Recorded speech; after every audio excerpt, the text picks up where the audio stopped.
চলন্ত বাস, যাত্রী নেবার মতো নেই বিন্দু মাত্র জায়গা।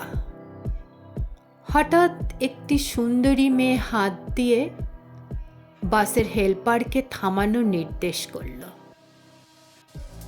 ভিড়ের মাঝে মেয়েটির জায়গা হলো দুটি ছেলের মাঝে। হঠাৎ মেয়েটি তার শরীরে অনুভব করল পেছনের ছেলেটির হাত। লোকলজ্জার ভয়ে মেয়েটি কিছু শব্দ করল না, বরং সব কিছু মুখ বুজে সহ্য করে নিল। তার কিছুটা পরে আরও একটি মেয়ে উঠল সেই বাসে।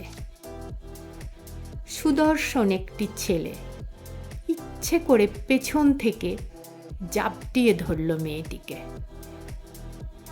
মেয়েটি তার নখ দিয়ে আঁচড় কাটল ছেলেটির হাতে।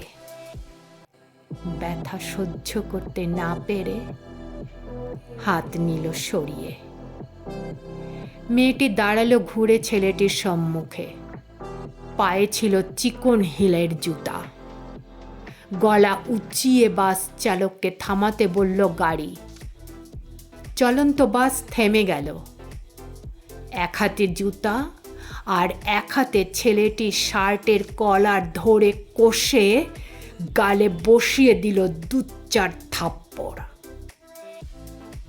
বাসের সমস্ত যাত্রীরা অবাক দৃষ্টিতে তাকিয়ে ভাবছে, যাদের এতদিন অবলা ভেবে এসেছি তারাই আজ হয়ে উঠেছে প্রতিবাদী।